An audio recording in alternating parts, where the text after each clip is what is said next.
بسم الله الرحمن الرحیم. سلامونه، ستړي مشئ، وخت مو پخیر.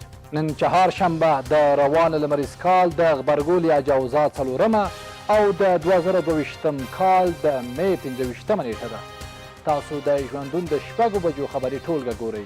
د خبرونو په پیل کې تر ټولو مهم: د اسلامي امارت نه د روان سیاست بدیل غوښتنه. امنیت شورا د ښځو په وړاندې د اسلامي امارت د سیاستونو د بدلیدو غوښتنه کړې. د اروپایي ټولنې سفیرانو د افغانستان په اړه خبرې کړې دي. په دې غونډه کې د هیواد پر اوسني وضعیت او له افغانانو سره د مرستو او همکاریو لپاره د ډاډمنو لارو چارو پر پیدا کولو خبرې شوي. ټولګټو چارو وزارت د یو شمېر سترو پروژو د بشپړولو خبر ورکوي. یاد وزارت وایي چې د اسلامي امارت تر راتګ وروسته یو شمېر سړکونه، پلونه او پلچکونه رغولي دي. او په بهرنیو خبرونو کې به وګورئ چې وسلوال کس د امریکا په یو ښوونځي کې 21 کسان وژلي دي.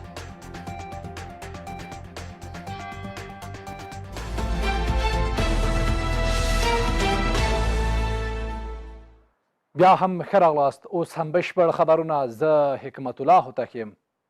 امنیت شورا د ښځو په وړاندې د اسلامي امارت د سیاستونو د بدلیدو غوښتنه کړې.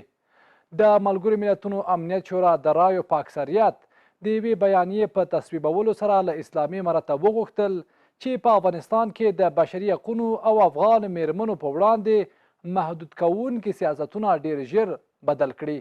دغه بیانیه چې د ناروې لخوا وړاندې شوه، د امنیت شورا 15 غړو هیوادونو ویلي چې هغوی په خاص ډول د امارت لخوا په هغو محدودیتونو اندېښمن دي چې تعلیم، کار، تګ راتګ او په عادي ژوند کې د میرمنو بشپړ، برابر او معناداره ګډون محدودوي. امنیت شورا پر اسلامي امارت غږ کړی دی چې پر بشري حقونو او د افغان میرمنو او نجونو په اساسي ازادیو لګېدلې محدودیتونه او پالیسۍ ګانې ډېر ژر بیرته بدلې کړي. د امنیت شورا په دې بیانیه کې همدارنګه د افغانستان د بشري، سیاسي، اقتصادي، اجتماعي او امنیتي مسایلو په ګډون د نارام وضعیت او په اړه هم ژوره اندېښنه څرګنده کړې ده. د اروپایي ټولنې سفیرانو د افغانستان په اړه خبرې کړې دي. د افغانستان لپاره د اروپایي ټولنې ځانګړي استازي اندریس ران برند په ټویټ پیغامونو کې ویلي چې د اروپایي ټولنې سفیرانو تازه د افغانستان په اړه غونډه کړې ده او په دغه هیواد کې د وضعیت پر ترنګلتیا خبرې کړې دي. نوموړی وایي په دې غونډه کې همداراز د هیواد پر اوسني وضعیت او له افغانانو سره د مرستو او همکاریو لپاره د ډاډمنو لارو چارو پر پیدا کولو هم بحثونه شوي دي. هغه ویلي چې اروپایي ټولنه د افغانستان تر څنګ ولاړه ده او هڅه کوي له افغانانو سره پر وخت خپلو اړینو مرستو او همکاریو ته ادامه ورکړي. دوی ویلي چې اوسنی وضعیت د اندېښنې وړ دی، خو دوی به د خپلو مرستو او همکاریو لپاره دغه ډول ناستو ته ادامه ورکړي. ټولګټو وزارت د یو شمېر سترو پروژو د بشپړولو خبر ورکوي. ټولګټو چارو وزارت په یو خبري غونډه کې وایي چې د اسلامي امارت له راتګ وروسته یې د ځینو سترو پروژو د بشپړولو ترڅنګ 912 کیلومتره سړک، 992 متره پلونه او 230 پلچک، استعدادي دیوالونه او لارې د قراردادي شرکتونو او ولایتي ریاستونو د پرسونل او ماشینرۍ پر مټ جوړ، پاککاري او بیا رغولي دي. په دې خبري کنفرانس کې د نړیوال او آسیایي بانک له مسؤلینو غوښتنه وشوه چې په افغانستان کې خپلې نیمګړې پروژې بشپړولو برخه کې اقدام ترسره کړي. د ټولګټو چارو وزارت د تیرو 3 میاشتو کاري راپور د یو کنفرانس له لارې لرسنیو سره شریک کړ.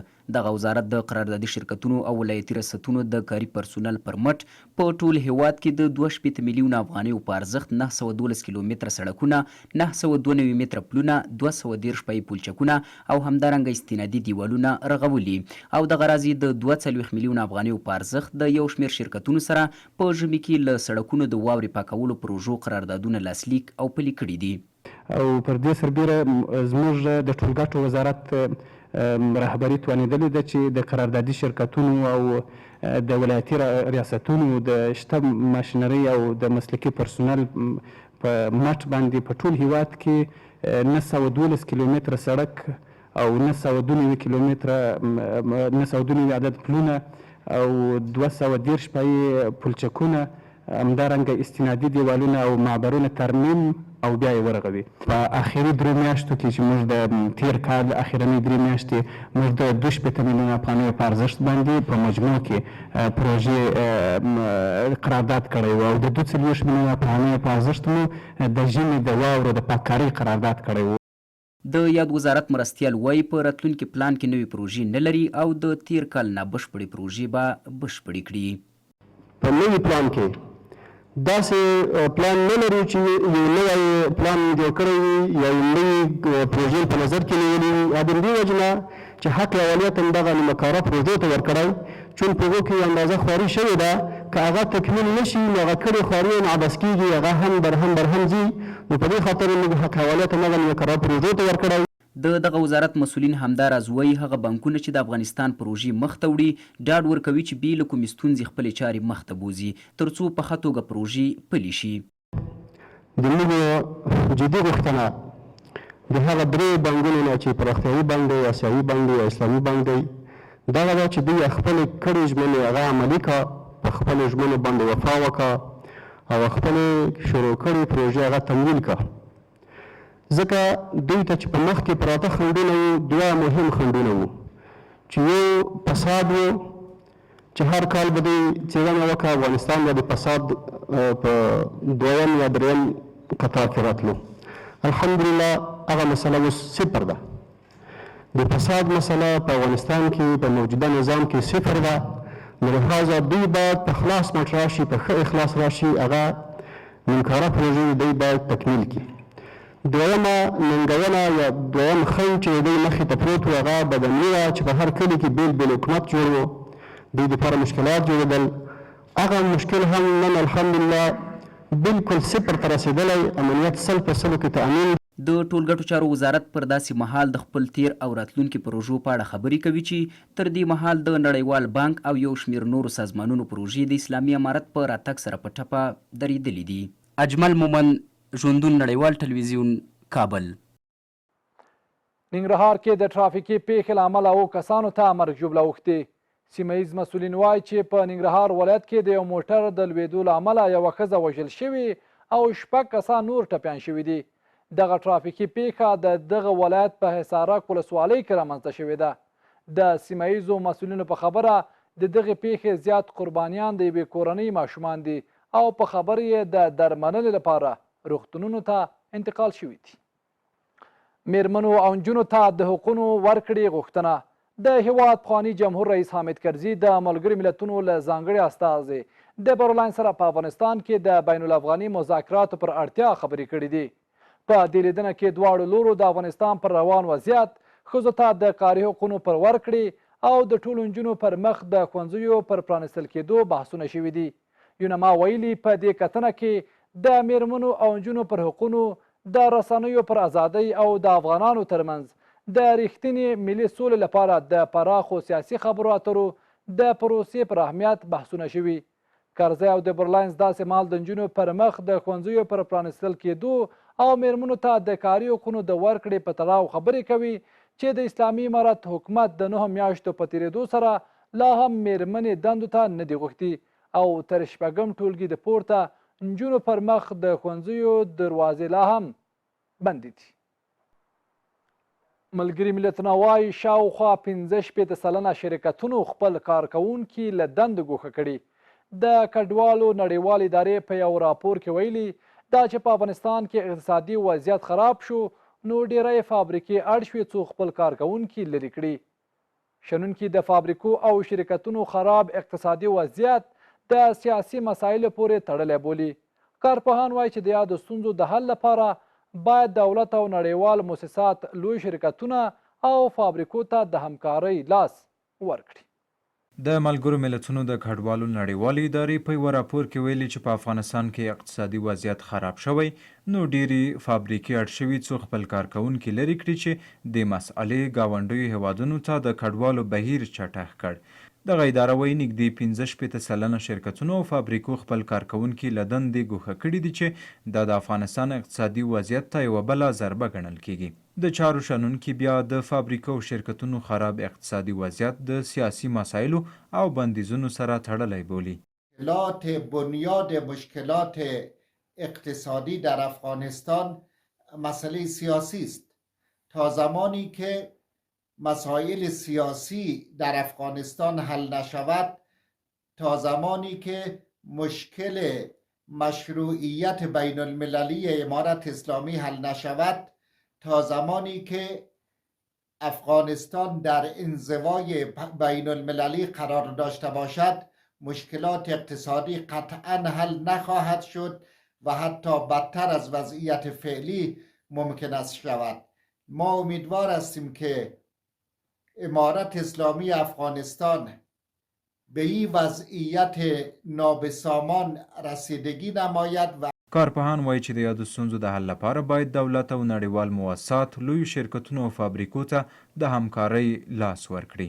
پروژې چې دوی مخکې پر مخ وړلې او یا هغه فنډونه چې مثلا خارجیانو یا خپله دولت ورته دوی ته ورکول او دوی به خپل کارونه سرته رسول، نو د امارت اسلامي افغانستان نه هیله دا ده تر څو پورې د دو شرکتونو ته د کاري زمینه برابره کړي او هغه انکشافي پروژو ته باید رونق ورکړي تر څو پورې وکولی شي دوی خپله سرمایه‌ګذاري په هغو بخشونو کې وکړي او له دې سره کولی شي چې د اقتصادي دا کوم کړکېچ چې دا به هم له منځه لاړ شي او بل به دا د بیکاري سطحه به راټیټه شي او کوم کارمندان چې دوی له لاسه ورکړي هغه به بیرته راوغواړي خپلو کارونو ته، چون دغه کارمندان سو د متخصص کارمندانو او دوی کولی سول چې خپل کارونه په ښه توګه سرته ورسوي. او بله دا ده که چیرې انکشافي پروژو ته رونق ورکول شي نو هم به د افغانستان د بهبود لپاره کار وشي. او د اقتصادي چارو کارپوهان په دې باور دي چې د اقتصادي سیستم د بیا احیا لپاره باید نړیوالې مرستې بیرته شروع شي.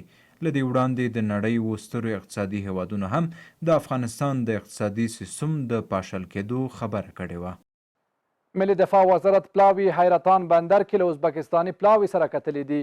د ملي دفاع وزارت اړوند د شپږمې سرحدي لوا د قماندان مولوي غوث الله رهبر په مشرۍ پلاوي د ازبکستان سره پر پوله د ناسم پوهاوي او ستونزو د مخنیوي په موخه د دغه هیواد د سویلي پولو قماندان ډګروال خال نظروف په مشرۍ لوړپوړي پلاوي سره حیرتان بندر کې لیدنه کړې.